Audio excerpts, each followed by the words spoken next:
Peace and prosperity. How we thinking and feeling, everybody? Today we're executing a comprehensive briefing on the critical legal precautions, operational boundaries, and statutory processes every citizen must master when handling, carrying, and utilizing firearms. I have in front of me, wait a second. There we are. Now, I have in front of me my daily choice of arms in which I choose to carry for self-defense to ensure no bodily harm or catastrophic injury will become my situational outcomes. I have here my FN Herschel 5.7 rifle in 5.7 by 28 millimeter and my Century Arms Micro AK-47 rifle in 7.62 by 39 millimeter.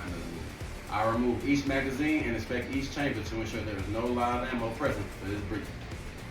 Remove the magazine, box to the rear, clear.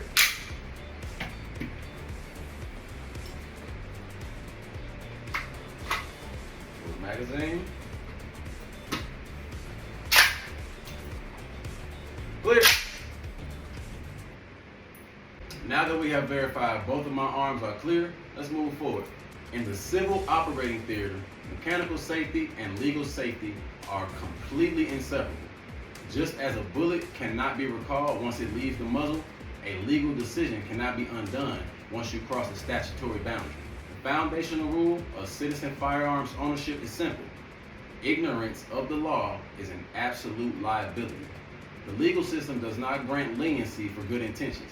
Though I am a Marine Corps veteran, licensed concealed carry weapon card holder, and a professional gunsmith, neither of these titles dismiss me from adhering to the laws applicable to all of North America's firearm laws and legal precautionary measures.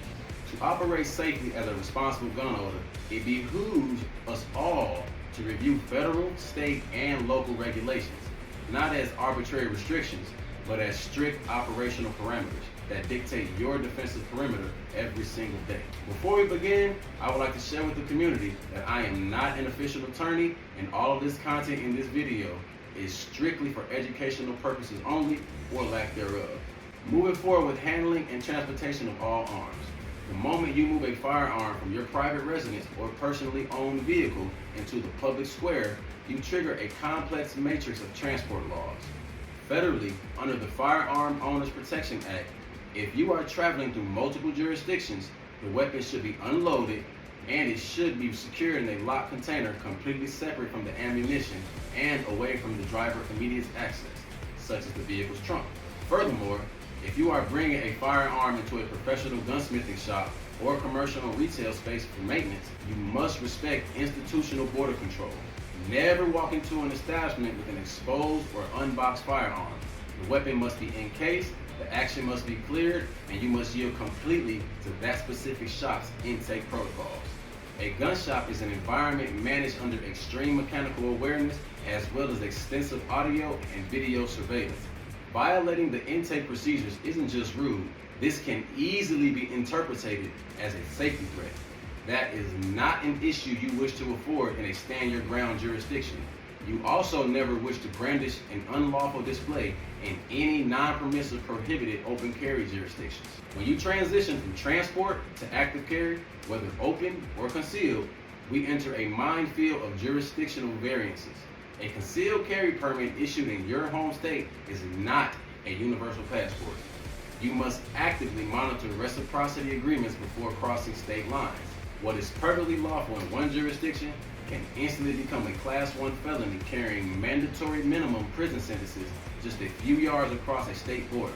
Additionally, you must maintain constant situational awareness regarding federally mandated sensitive locations.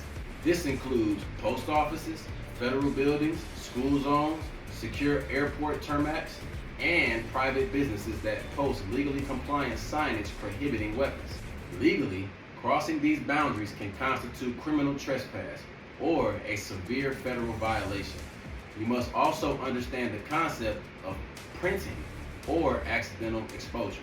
So I would personally veer away from fitted and tight clothing. In many jurisdictions, if your jacket rides up and reveals your concealed firearm to the public, it can legally be classified as brandishing or inducing public panic. Finally, we must address the absolute gravity of utilizing a firearm in a defensive scenario.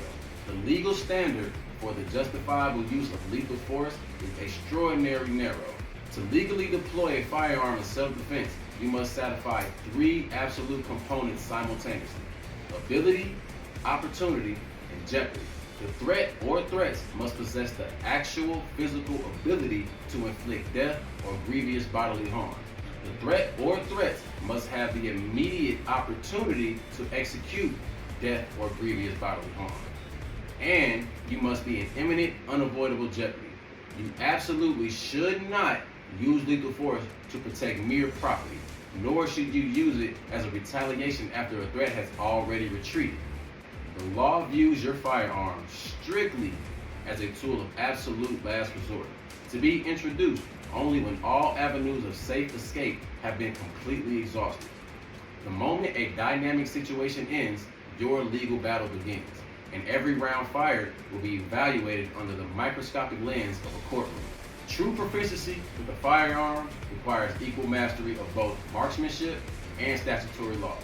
By committing to constant legal education, practicing disciplined transport protocols, and respecting regional boundaries, we preserve our individual rights to ensure our communities remain secure.